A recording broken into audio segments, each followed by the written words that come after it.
Hello, everyone. Welcome to episode 2 of the podcast Too Legal Didn't Read with me, Aurelia, and Chris from Tacit Legal.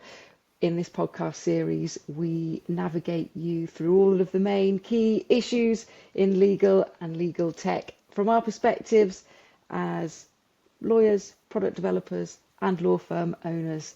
Now, true to our name, we've actually recorded this intro at the end of our podcast so we could give you the hot takes, digestible information, the TLDR of our episode. Chris, what was it all about? Yeah, so in this episode, we talked about the growing AI anxiety in legal that we're seeing and hearing about every week. But we think a bit of anxiety is healthy. We think the future of the profession is bright and there's nothing to worry about. I think there is going to be change, but we think it will create more jobs, not take away jobs, and we think those jobs will be more interesting. And then finally, as long as we remain our human, creative and curious selves, we'll all be absolutely fine. Great TLDR. Now, everyone, let's get stuck in. Chris, let's talk about it. I mean, have you felt that lots of people have been asking you about this issue? Yeah, for sure. I swear it's coming up weekly now. And I'd be lying if I said I don't feel it as well sometimes. Yeah. I definitely have my weak moments where I feel a bit nervous about it all. But no, I think the thing to say right at the top is our view's generally pretty positive. So if you've got any doubts, then this should be a good episode for you.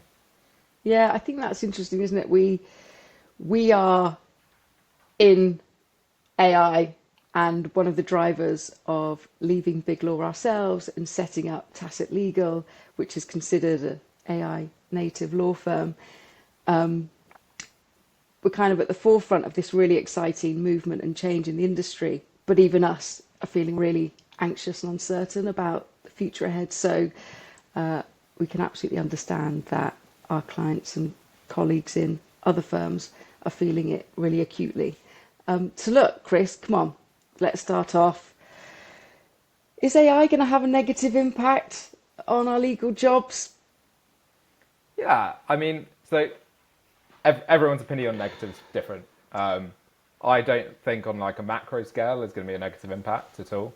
I reckon there's probably going to be a pretty net positive gain. But yeah, I think there's going to be an impact, but it's going to be more about the shape of teams, like the tasks you're doing, the skills you need. I definitely don't think we're going to be seeing any massive drop in the number of lawyers anytime soon, the number of jobs or anything like that. If anything, I actually suspect there may be more. So you don't think lawyers are going to be replaced by AI just yet? No. I know Sam Altman and others would have us believe that AGI is right on the corner, but no, I don't see it anytime soon. And honestly, the closer you are to it and the more you've used tools in real work, I think the more you realise that's true. There's some moments when you're like, God, this is incredible. But then there's also a lot of moments where you're like, really? So no, I think we're safe for a while yet. Yeah, and that is looking at the different types of jobs that lawyers do, and I guess analysing which, if any, could be replaced by tech. And there's been a lot of chat around those jobs at the beginning of a legal career could maybe the most heavily impacted. Do you think that's the case, and for juniors and the tasks that they do, that they might be the first to go? Yeah, and so you get a few different variations of this coming up, and from senior lawyers it tends to be, oh, how are we going to train junior lawyers because we don't have the the simple work for them to do anymore. I just don't think that's the right question. That makes a massive assumption that the tasks that we need junior lawyers to be doing tomorrow are the same as they were yesterday. And if you look at any like big change over the last few decades, like the jobs that a junior lawyer was doing 30 years ago are very different to what they are doing now. So yeah, I think that that whole question kind of is based on a false assumption. So yeah, those tasks that we traditionally think junior lawyers do and cut their teeth on, I just don't think they're going to be tasks that we consider to be even human tasks in the future, and there'll be other tasks that we do consider that are junior lawyer tasks, and there'll just be different ones. Is my take on it. And I know on other pods that you've been on and on conference stages, you've talked quite a lot about what the kind of future skill set of a lawyer looks like. And so is it really the skills of junior lawyers that law firms will be looking for are going to be slightly different because those tasks are going to be different in themselves that they might be doing going forward? Yeah, and I think there's two different angles to this. Like traditional lawyers, like lawyers as they are today, are always going to exist. They may exist in different numbers, but you know, for people that go down that path and they're kind of doing a role that looks fairly similar to what we're doing today, where it's, you know, hourly rate-ish, or, you know, quite artisan, reinventing the wheel from scratch, maybe using some AI alongside, but effectively it's human driven.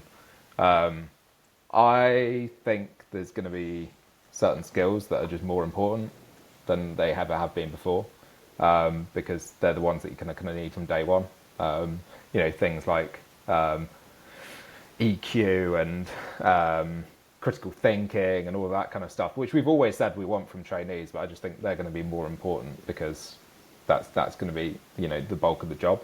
And I actually think good AI products are going to help people get to developing those skills quicker rather than waiting for their, you know, 3-4 years until they've earned their stripes enough to jump on a negotiation call. I think people will be doing that kind of thing a lot earlier, which I think is a good thing. That's not a bad thing. Well, that's it. So if we really kind of lean into the human skills that make up a good lawyer, the judgment and the strategy and the empathy, and that's what we want to nurture and encourage in our junior lawyers coming through. I mean, is it quite a controversial thing to say that actually very, I don't know, one-dimensional lawyers, just, you know, black letter law, not really having that broader skill set, those types of jobs could be under? Yeah, and again, it's nothing new, is it? You know, everyone's been saying for years and years and years and years, like, the things that matter, especially in kind of the B2B world or commercial awareness, like that's nothing new. It's just going to become more true. You know, those softer skills are just going to be more and more important, and that's fine. And I don't think that necessarily means there's like less jobs for those people that don't have those skills. I think there's just slightly different jobs. So, you know, the second half of it is the people who aren't kind of doing the traditional practice. So a lot of people don't want to, myself included. I never really felt like I liked it, but the opportunities for people like me and you know, people that don't want to go that way are just going to be so much bigger. You know, there's a whole other side of legal practice that I think we get to see, and that's like lawyers who are both lawyers and knowledge engineers, lawyers and data engineers, lawyers and business improvement people, all of those kind of roles. I just think there's going to become kind of a bit of a mashup. That's not to say every lawyer is going to need all of those skills, but the people who do naturally lean to those skills, I think, will be incredible lawyers, whereas in the years gone by, maybe they were shoved aside a little bit.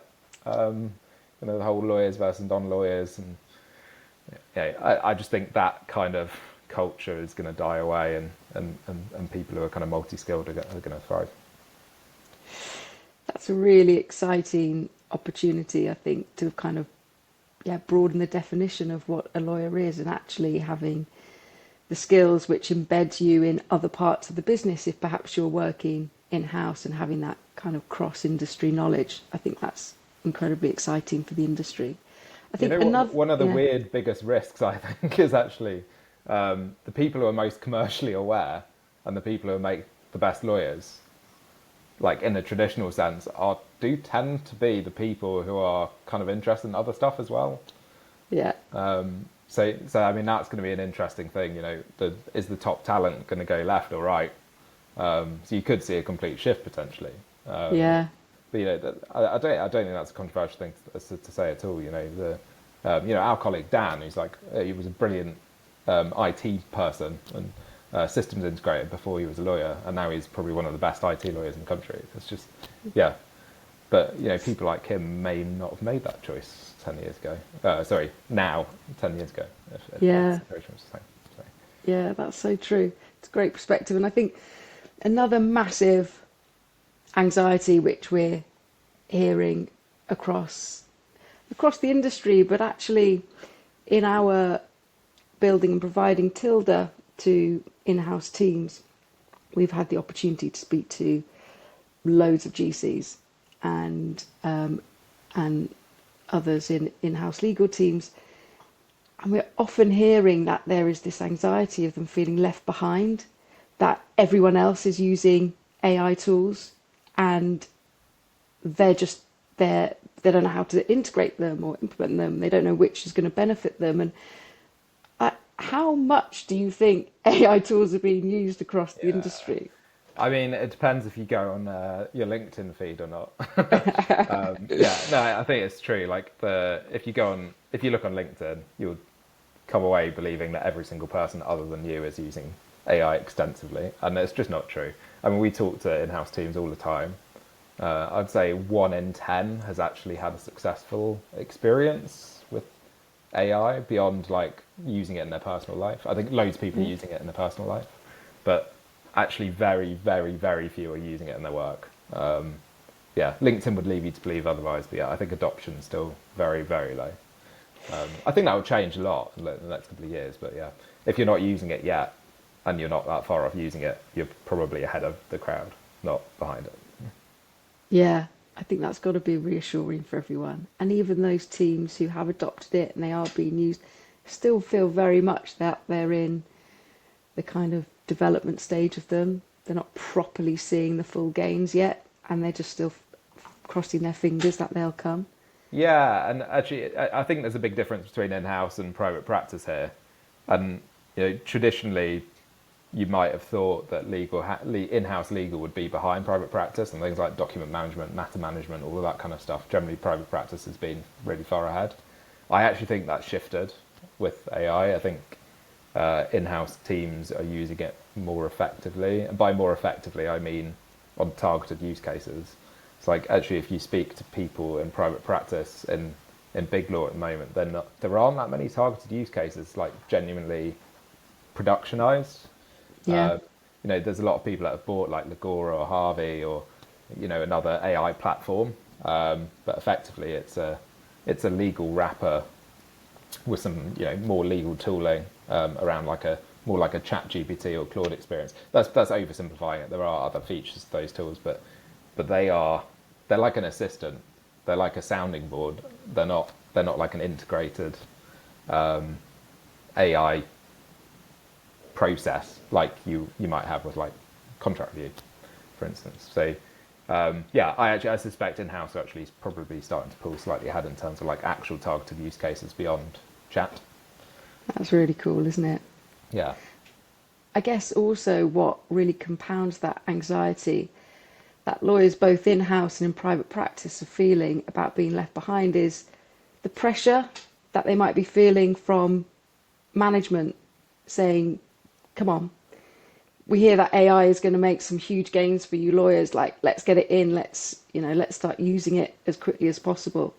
But that's quite a scary position for them to be in if they don't really know where to turn.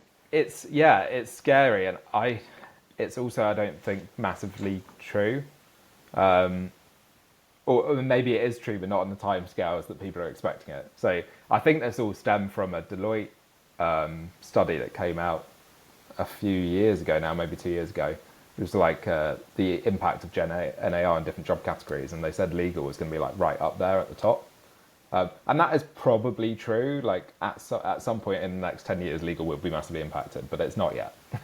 Yeah. But yeah, I think that's kind of unhelpful in industry and in-house because, you've got GCs being told by, the CFO, COO, CEO, oh, well, Deloitte are telling us that legal should be driving the most change here, but your adoption rate's way lower than everyone else. What's going on?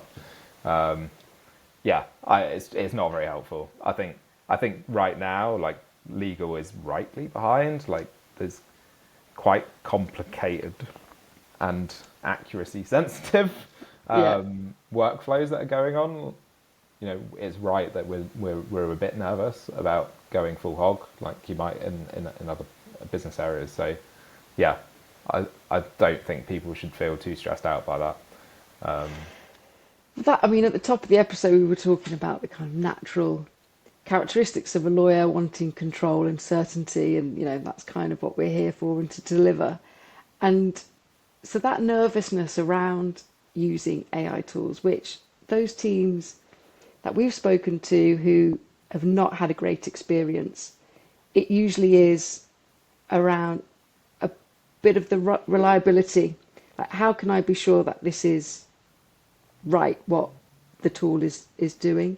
And that kind of trust gap is fueling a lot of anxiety. These tools still need quite a lot of human oversight.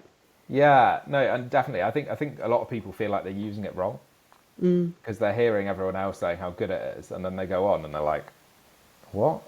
It didn't do that great a job."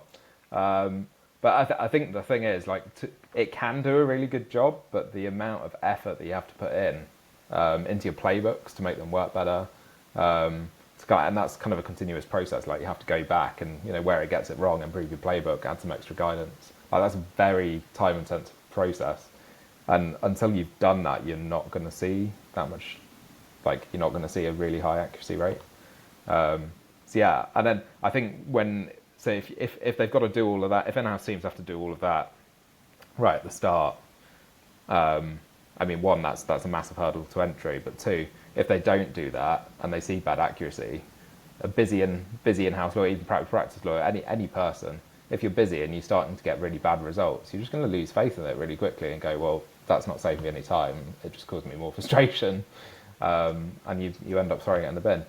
So I think it's one of those things where, like, you have to be prepared for how much effort you have to put in at the outset and continuously to improve it. It's not just plug and play, off you go. Yeah, and that's where you get the adoption issue. And I know with Tilda, I mean, we work mostly with in-house teams who don't have playbooks, haven't been able to provide all the knowledge for these tools to really work as well as they can do. And our lawyers kind of check the output to give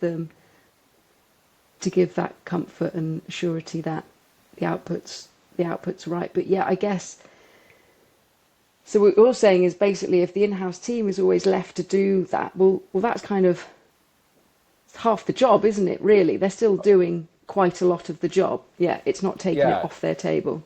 They're probably still doing half the job, maybe best case 40% of the job,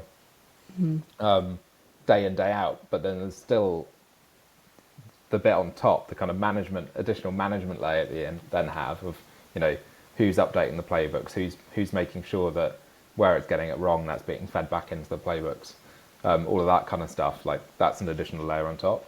So whilst best case, maybe you're gaining 60%, you're probably losing a little bit at the top to kind of manage it all, which I think a lot of people don't take into account. And I think that's probably why a lot of kind of pure AI tool implementation projects fail. Interesting. So then, looking at AI, and often we hear, I mean, especially those in private practice, those lawyers terrified about how much AI could potentially erode the margin on legal fees. Maybe pressure from clients saying, well, I just assume you're using loads of AI now, so where does that leave the billable hour? Why are you charging me X to do this job? And so we kind of bring into question really the value of legal work, and something that was always based on time, not quite the right metric. What do you think? So there's lots of economic theory that goes behind all of this, which I'm not going to go into. Come on, you'd love to. You'd love to go into it. Everyone will turn the podcast off. But so I think this is massively depends on like what segment of the market you're looking at. So I think if your clients are like founders or early stage businesses, you're naturally going to have more of a problem here because they are going to be adopting Gen AI tools left, right, and centre. No governance. They don't need the governance quite rightly. They're going to be asking ChatGPT legal questions before they come to a lawyer. They just will. That said, I think there's a bit of an education piece, and I think probably over the next year or two we'll probably see people starting to get bitten by doing that, because, okay, maybe it will get a right answer, but a lot of legal work is about asking the right questions, not necessarily just about the answer, if that makes sense. So people are doing that, they're not necessarily asking the right questions, and they're possibly leaving 90% of the risk completely unaddressed.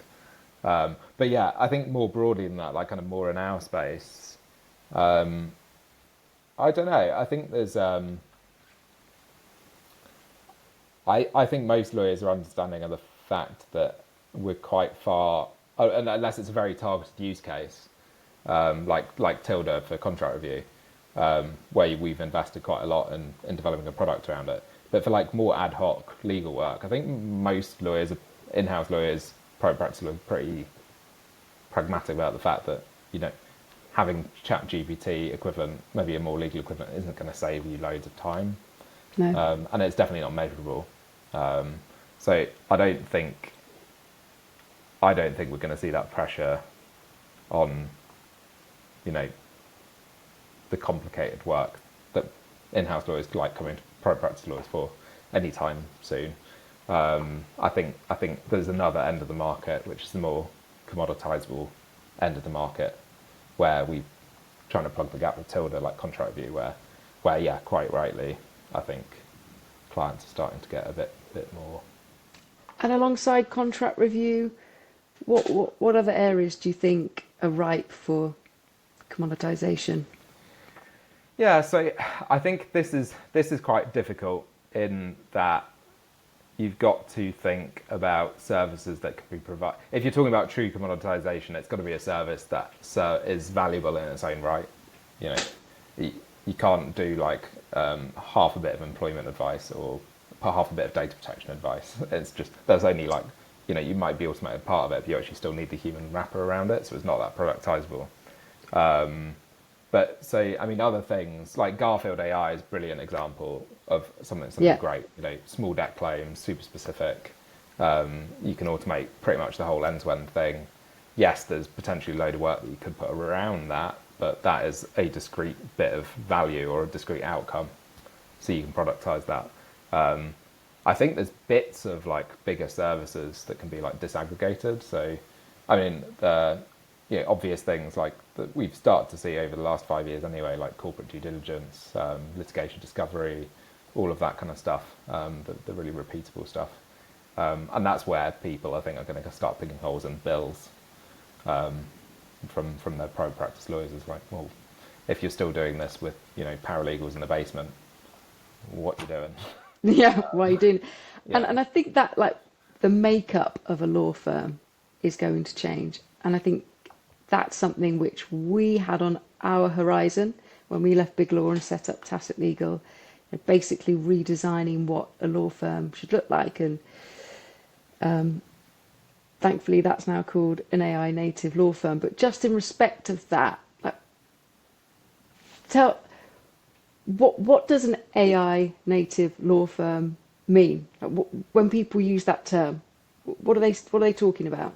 Yeah, so there's actually very different examples of this. Like if you so I mean the three that everyone are citing now is us, which is quite nice. Us, Garfield AI, and Crosby, and are the three that mainly come to mind at the moment. There's another couple that are like in the fund space that are popping up. But yeah, if you take those three, they're all quite different. So I believe Crosby is taking more of a very different approach to us. So they are effectively providing the same service, human service, but then optimizing it as they go. So it's more like an operating model improvement program. So, okay, we do a job for someone. Oh, now we identify that we could do that bit of that job quicker, better with AI or automation. Bring developer and develop that bit. And then it's like a continuous improvement process. And that is, I think, that's AI native. Like you're kind of starting you go, right, well, actually we've got the opportunity to redesign this from scratch. Let's kind of iterate on it and do it that way. I think Garfield AI and us are probably on the other end, where it's more like productized. So it's not we're going to do the same job and find a way of improving it. It's like we're going to completely rethink the way that job is done and productize it. So it's a lot more narrow. The scope's a lot narrower, and it's all about designing that service blank sheet of paper from scratch to be efficient with AI. So it's two. I think that both of them are AI native, but I think it's two quite different approaches. Yeah, and I think our approach, we took that because we understood loads of what we do as lawyers just doesn't lend itself to being optimized by AI. Not yet, anyway. No, and there's also like there's a danger of doing that in that by trying to automate the way that people do it, you're actually missing an opportunity because if you actually just start with a blank sheet of paper, don't make any assumptions about it having to be done the same way a human would do it, you've got a much bigger opportunity potentially. Just because a human does it one way doesn't mean that's the right way to do it, and actually maybe there's a better way of doing it with machine. Yeah. We're coming to the end of our second pod, Chris. Time flies when we're having loads of fun. So look, how do we wrap this up for lawyers? How do we help them dial down on the anxiety of AI and I don't know, I guess kind of all walk hand in hand on this kind of crazy journey ahead of us? I guess, what is it? So just be rest assured that AI isn't going to come for your job, but it definitely wants to be integrated in it in the right way. Yeah, and I think it's like don't let the fear dominate. Yes, it's a healthy amount of fear a certain amount of fear is healthy. You've just got to recognise the opportunity. And what I often think, like a lot of lawyers didn't end up being lawyers because they liked the law. They went into it because they're interested in IT or media or whatever. If anything, AI is an opportunity to like go back to those roots a bit. But I think you get 3, 5, 10 years into your profession, and there's like a sunk cost fallacy of I went all those years through law school to be a lawyer, and I must draft, and I must negotiate, and I must. But that's not necessarily why you entered the profession in the first place. And I think people should remind themselves of that, because it may actually be that it opens up a job that is more interesting than the one they're in. Yeah, I think that's it. And for years, as lawyers, we've always known that sector experience and working in industries with clients that we're interested in gives us the edge, and that's always going to continue. Yeah. And as long as we're our most human and creative, curious selves, then I don't think we've got anything to worry about. Right. That's a great note to end it on. Thanks, Chris. Thanks for Ep 2. See you soon. See you in a bit. Bye. Bye.